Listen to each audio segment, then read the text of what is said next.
같이 온 찬양대 귀한 찬양 감사합니다. 하나님께서 크게 영광 받으신 줄로 믿습니다. 우리 이 시간에 하나님께서 우리와 함께 하시고 우리 찬양을 받으시고 예배를 받으시는 줄로 믿습니다. 인격이 하나님께서 말씀을 통해 우리에게 말씀하실 때 여러분 귀로 듣고 마음으로 새겨서 또 결단하는 귀한 시간 되시기를 주의 이름으로 축복합니다. 지난 한 주간 살아가실 때 무더위 때문에 힘드셨고 또 특별히 우리는 믿음의 선한 싸움을 싸우기 위해서 부단히 노력하셨고 아마 힘들게 사셨을 것입니다.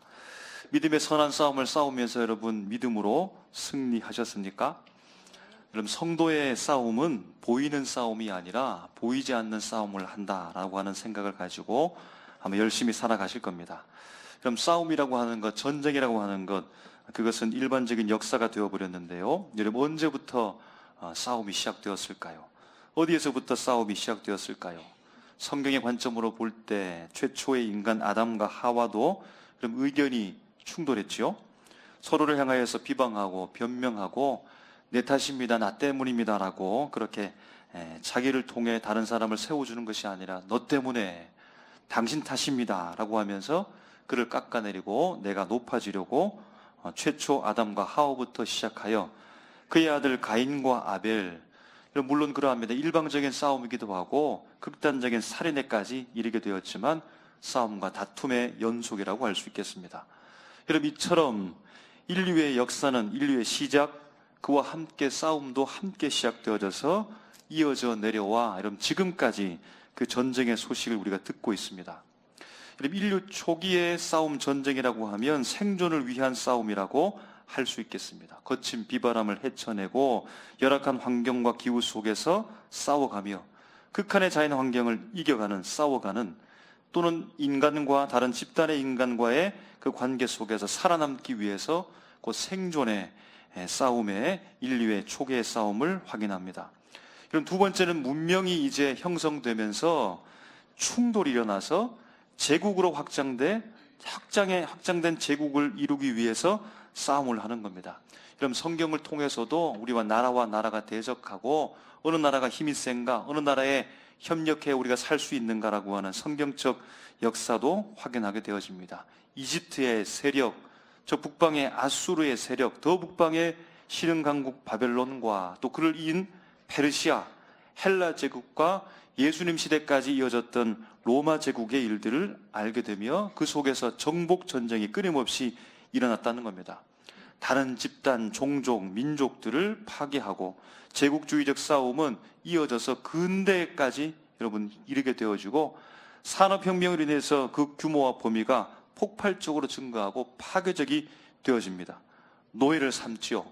식민지를 삼습니다. 사람들을 힘들게 하고 괴롭게 하고 인격을 말살하며 그 범위가 식민지 지역이 광대하게 됩니다. 그럼 현 시대에도 예외는 없습니다. 싸움은 멈추지 않습니다. 이런 그 규모가 상상을 초월했죠. 예전에는 집단 간의 싸움, 민족 간의 싸움이라고 하면 여러분 이제는 세계 대전이 되어버렸고 그 세계 대전을 인류가 경험하였습니다. 그럼 지금의 초지성을 말하는 이때에도 전쟁과 싸움, 다툼은 지속되고 있다는 사실을 우리가 다 알고 있습니다. 가지 많은 나무에 바람잘 날이 없는 것처럼 인류의 역사 그 가지 속에 싸움과 전쟁은 멈추지 않고 계속해서 바람이 부는 겁니다. 그럼 로마를 통해서 지배했던 세상이 있죠. 라틴어로 평화를 팍스라고 말해서 여러분 팍스 로마라는 용어를 들어보셨을 것입니다. 로마를 통해 평화를 말하지만 그러나 세세히 들여다보게 되어지면 그 국경지대에 끊임없는 외부 침입과 내전은 멈추지 않았습니다. 그럼 19세기의 대영 제국을 말하면서 해양 세력으로 급부상한 이 대영 제국이 유럽 전 세계를 장악하면서 영국의 평화, 팍스 브리타니카 이렇게 말하는데요. 여러분 그 시대에도 마찬가지고 그럼 중국 대륙의 한나라, 당나라, 송나라를 말하는 그 평화, 팍스 시니카 시대에도 그럼 요즘입니다. 20세기 후반 들어서 미국이 군사적으로, 경제적으로 큰 지배력을 행사하면서 전 세계에 영향력을 끼치고 있는데요. 그래서 미국의 평화, 팍스 아메리카나르 시대를 말한다 할지라도 전쟁의 소문은 더욱더 늘어만 가고 있다는 사실을 우리가 알고 있다는 겁니다. 단지 줄어들었을 뿐이지 한 번도 멈춘 적이 없다는 겁니다. 여러분, 이러한 치열한 싸움 속에서 우리는 성도가 되어져서 보이지 않는 믿음의 선한 싸움을 하게 된다는 겁니다. 성도이기 때문에 세상과는 다른 싸움을 합니다. 우리의 싸움은 앞에서 말했듯이 보이는 싸움이 아니요 보이지 않는 싸움입니다. 여러분, 그래서 세상의 싸움과 구별되어지고 거룩한 싸움으로 구분하여 우리는 일명 영적 싸움이다, 이렇게 말하는 겁니다. 그 영적 싸움을 오늘 본문의 12절에 이렇게 기록하고 있습니다. 우리 12절 말씀을 다 같이 한번 읽겠습니다. 시작. 우리의 씨름은 혈과 육을 상대하는 것이 아니요 통치자들과 권세들과 이 어둠의 세상 주관자들과 하늘에 있는 악의 영들을 상대함이라. 아멘. 여러분, 그렇습니다. 우리의 싸움은 혈과 육을 상대하는 싸움이 아닙니다. 혈과 육을 가진 사람을 상대하여서 총칼을 들고 치고받으면서 찌르고 베고 때리는 사람 죽이는 싸움이 아니라는 겁니다. 오늘 본문에 말하는 이 씨름이라는 것은요, 헬라 원어로 볼 때 팔라이아라는 말인데 격렬한 전투, 격렬한 싸움을 말하는 겁니다. 그러니까 성도는 세상과 구별하여 영적 싸움을 하게 되어지는데 그 영적 싸움은 치열하다는 겁니다. 보이지 않는 싸움이니까 설렁설렁, 그럼 그렇게 하는 싸움이 아니라 보이지 않는 치열한 영적 싸움을 지금 벌이고 있다는 겁니다. 본문에서 말하는 혈과 육이요, 혈은 하이마라고 하고 육은 사르스라고 합니다. 여러분 들어보셨을 것입니다. 그럼 육체, 물질을 말합니다. 인간의 육체, 인간의 물질을 두 번 반복해서 말하니까 우리가 싸워야 될 이 영적 싸움은 육체, 물질 싸움이라는 것을 두 번이나 반복하면서 아님을 강조하고 있는 겁니다. 우리의 싸움은요, 통치자들, 권위와 권세를 가진 자들 말합니다.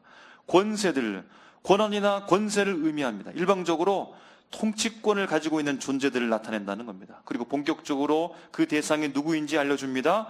이 어둠의 세상 주관자들이라는 겁니다. 세상 주관자들, 세상에서 악을 주도하는 세력을 가리킵니다. 이 세력은요, 하늘에 있는 악한 영들이라는 겁니다. 여기에서 영적이라는 말을 강조합니다. 이들은 악하다는 겁니다. 곧 하늘에 있는 악한 영들, 악의 영들은 영적인 것이고 악한 존재다, 이렇게 의미를 가지는 겁니다. 여러분, 그러니까 성도가 싸워야 될 대상을 분명히 합니다. 혈과 육이 아니라는 겁니다. 우리가 싸워야 될 대상은 권위와 권세를 가지고서 통치, 지배를 하고 있는, 이미 지배하고 있는, 그렇게 자꾸만 지배하려고 하는 악한 영적 존재들을 향하여서 우리가 싸움을 싸운다라는 겁니다. 여러분, 이러한 악한 영적 존재들을 대항해서 여러분 어떻게 지금 싸우고 계십니까? 어떻게 싸움을 벌여가십니까? 그럼 성경 야고보서 4장 7절 말씀에 보면 그 영적 싸움에 대해서 이렇게 말합니다. 우리 야고보서 4장 7절 말씀을 한번 읽어보겠습니다. 시작. 그런즉 너희는 하나님께 복종할지어다. 마귀를 대적하라. 그리하면 너희를 피하리라. 아멘. 이런 마귀를 대적하라는 겁니다. 보이지 않는 그 영적 존재에 대해서 보이지 않으니까 없는 것처럼 살아가는 것이 아니라 마음으로 먼저 대적하며 대적하는 자세를 가지고서 예수 그리스도께서 친히 하셨던 것처럼 마가복음 1장 25절 26절을 제가 읽어드립니다. 예수께서 꾸짖어 이르시되 잠잠하고 그 사람에게서 나오라 하시니 더러운 귀신이 그 사람에게 격려를 일으키고 큰 소리를 지르며 나오는지라. 바로 대적하는 마음을 가지고서 분명한 대상, 그 사탄 마귀 귀신을 대항하여 담대하게 선포하라는 겁니다. 머뭇머뭇 우물쭈물하지 말고 담대하게 대적하는 마음으로 선포하라는 겁니다. 그 일을 직접 예수님께서 하고 계신데요, 마가복음 5장 8절을 제가 한 번 더 읽어드립니다. 이는 예수께서 이미 그에게 이르시되 더러운 귀신아 그 사람에게서 나오라 하셨음이라. 아멘. 여러분, 그 더러운 귀신 영적 존재가 두려워하는 존재가 있는데요, 누구라는 겁니까? 살아계신 예수 그리스도를 두려워한다는 겁니다. 예수 그리스도를 두려워하고 이미 예수님께서 그에게 명령했더니 귀신이 나오고 도망갔다라는 겁니다. 여러분, 이 역사적 진실에 대해서 믿음을 가지고 신앙 가졌던 사도 바울이 전도 여행을 하면서 만나게 된 귀신 들린 한 요종을 향하여서 이렇게 선포하는 겁니다. 사도행전 16장 18절 말씀을 우리도 동일한 마음을 가지고 함께 선포해 보겠습니다. 사도행전 16장 18절 시작.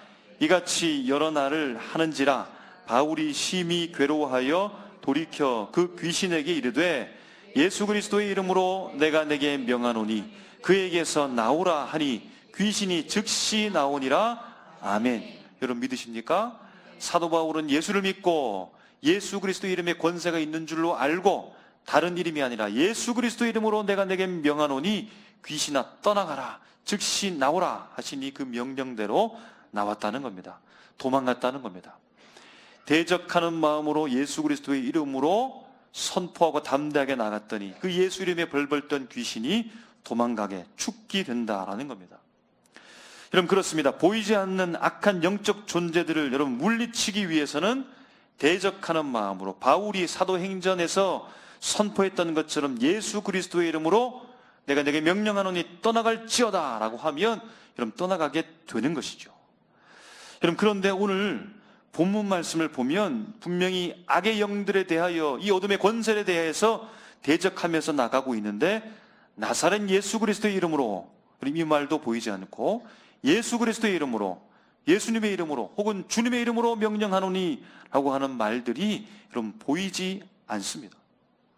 그럼 어떤 표현, 어떤 말이 여러분 등장하고 있는 것입니까? 단지 로마 군병의 갑옷에 빗대어서 전신갑주를 취하라, 전신갑주를 입으라 라고 이렇게 말하는 겁니다.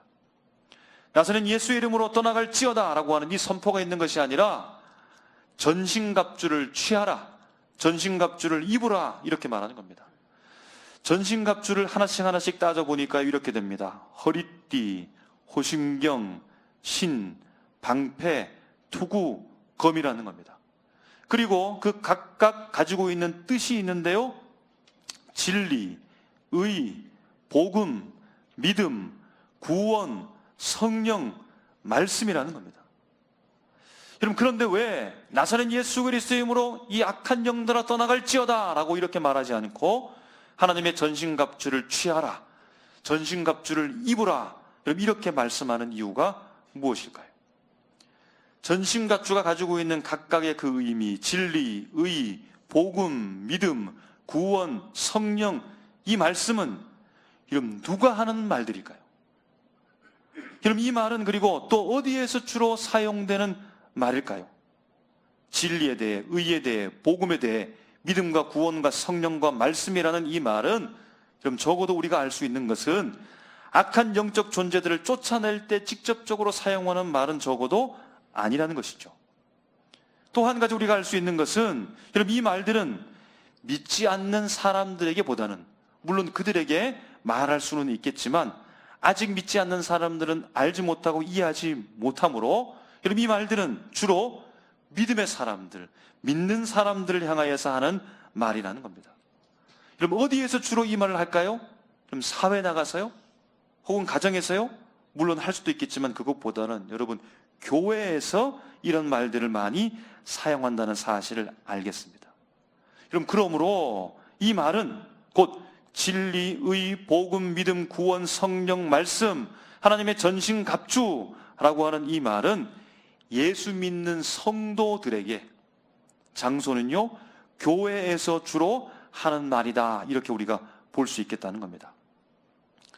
여러분 그런데 우리가 앞에서 성도의 싸움은 악한 영적 존재들로서 그들을 향하여 보이지 않는 대상을 향하여서 싸우는 싸움입니다 라고 말했는데 오늘 이 말씀을 보게 되어지면 여러분 곧 전신갑주의 의미인 진리, 의, 복음, 믿음, 구원, 성령 이 말씀이라고 하는 것은 지금 보이는 대상을 향하여서 말하고 있다는 겁니다.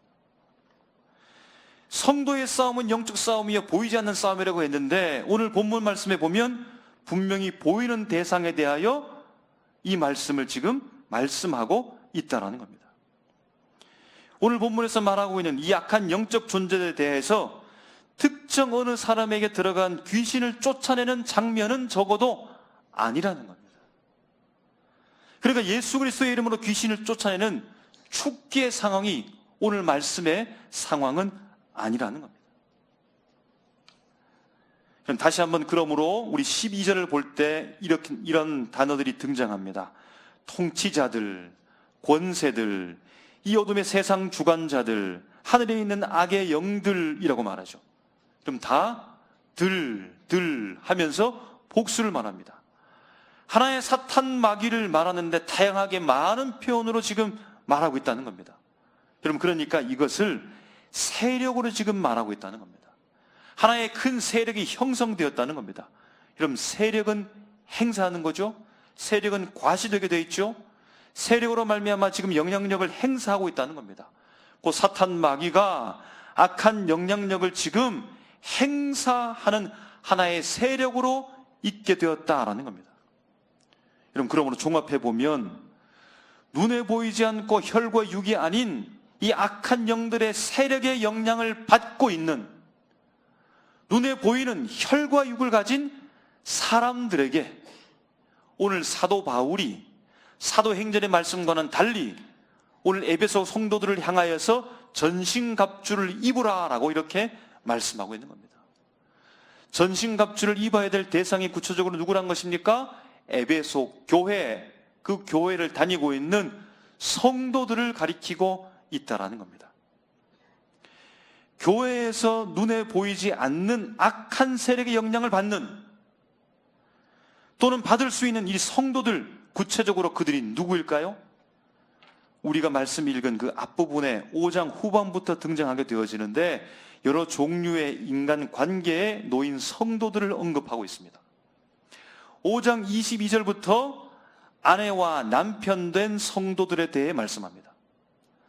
6장 1절부터 자녀와 부모의 관계에 놓인 성도에 대해서 말씀합니다.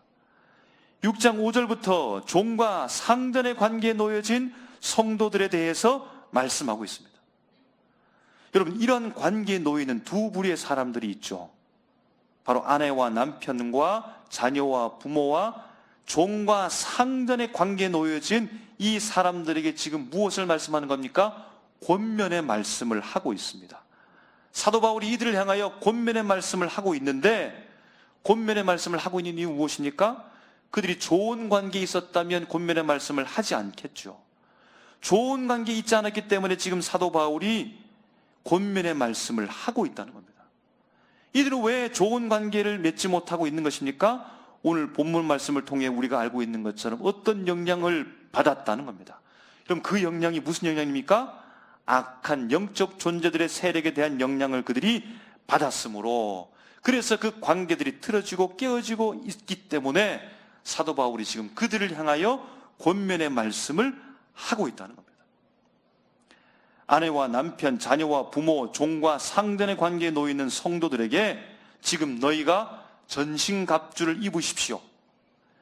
진리와 의와 복음과 믿음과 구원과 성령과 말씀으로 살아가십시오라고 오늘 말씀에 말했고, 이 앞부분에 개별적으로 그들을 향하여서 구체적으로 말씀을 이미 했는데요, 5장 24절 25절에 아내와 남편의 관계 속에 있는 그들을 향하여 교회가 그리스도에게 하듯 하십시오, 그리스도께서 교회에 하듯 하십시오라고 말하고, 6장 2절에 나와 있는 자녀와 부모의 관계에 대해서는 순종하십시오, 이것이 첫 개념입니다 라고 그들에게 말하고, 6장 5절에서는 종과 상전의 관계에 있는 사람들에게 순종하기를 그리스도께 하듯 죽게 하듯 하십시오라고 말씀하고 있다는 겁니다. 여러분, 그런데 오늘 여기에서 우리가 한 가지 이상한 점을 발견하게 되는데요, 그럼 교회에서 믿는 사람들, 악의 세력의 영향을 막아내기 위해서 전신갑주를 이야기하는데, 아내와 남편과 자녀와 부모와 종과 상전에 대해서는 이야기하는데, 그럼 오늘날로 말하면 장로님과 권사님, 안수 집사님, 집사님, 목사님, 성도님들에 대해서는 그 관계를 이야기하지 않습니다. 아니, 그러면 에베소 교회에 직분자들이 없었단 말입니까? 여러분, 찾아보니까 4장 11절에 이렇게 말합니다. 거기 직분들이 있는데요, 사도, 선지자, 복음 전하는 자, 목사, 교사, 또 일반 성도들도 있습니다. 어쩌면 지금보다 더 직분이 세분되어져 있었다라고 할 수 있겠습니다. 여러분, 그런데 에베소 교회 안에 이 많은 직분자들이 있는데 이들을 말하는 것이 아니라 지금 아내와 남편, 자녀와 부모, 종과 상전의 관계만 이야기하고 있습니다. 아니, 왜 그런 것일까요? 에베소 교회 안에 수많은 직분자들이 있는데 그들을 향하여서 그들의 관계 속에 여러분들이요 전신갑주를 입으십시오라고 이렇게 말하지 않고 아내와 남편과 자녀와 부모, 종과 상전의 관계만 말씀한다는 겁니다. 여러분, 그 이유가 무엇일까요? 여러분, 이 말씀 속에서 우리가 힌트를 얻을 수 있는 것이 있는데 무엇일까요? 여러분, 교회 구성원들은 사도요, 선지자요, 복음 전하는 자요, 목사요, 교사요, 일반 성도들이지만 여러분, 그들이 그 직분자들이 가정으로 돌아가면 아내와 남편이 되고 어른과 다음 세대에 위치있게 되어지면 부모와 자녀가 되는 것이고 그들이 사회 속으로 들어가게 되어지면 종과 상전으로 살아간다는 겁니다. 교회에서 사도요, 선지자요, 복음 전하는 자요, 목사요, 교사요, 일반 성도로 살아가던 그들이 가정과 어른과 다음 세대 위치와 사회 속으로 들어가서 올바로 살지 못하기 때문에 오늘 책망과 권면의 말씀으로서 오늘 그들이 그 말씀을 받고 있다는 겁니다. 교회의 직분된 모습으로 그들이 살아가는데 가정과 사회에서는 직분자답게 살아가지 못함으로 곧 악한 영의 영향을 받아서 그 세력의 영향을 받아 그들끼리 갈등하고 싸우고 혈과 육을 상대하듯 그렇게 살아가고 있더라는 겁니다. 그래서 오늘 본문 말씀이 그들을 향하여서 전신갑주를 입으라고 권면하며 책망하고 있는 겁니다. 제가 어렸을 때 부흥회 때 강사님을 통해서 들었던 말씀인데요, 이 말씀이 진짜 실화인지는 잘 모르겠으나 지금까지 기억하고 있는 말씀이 있습니다.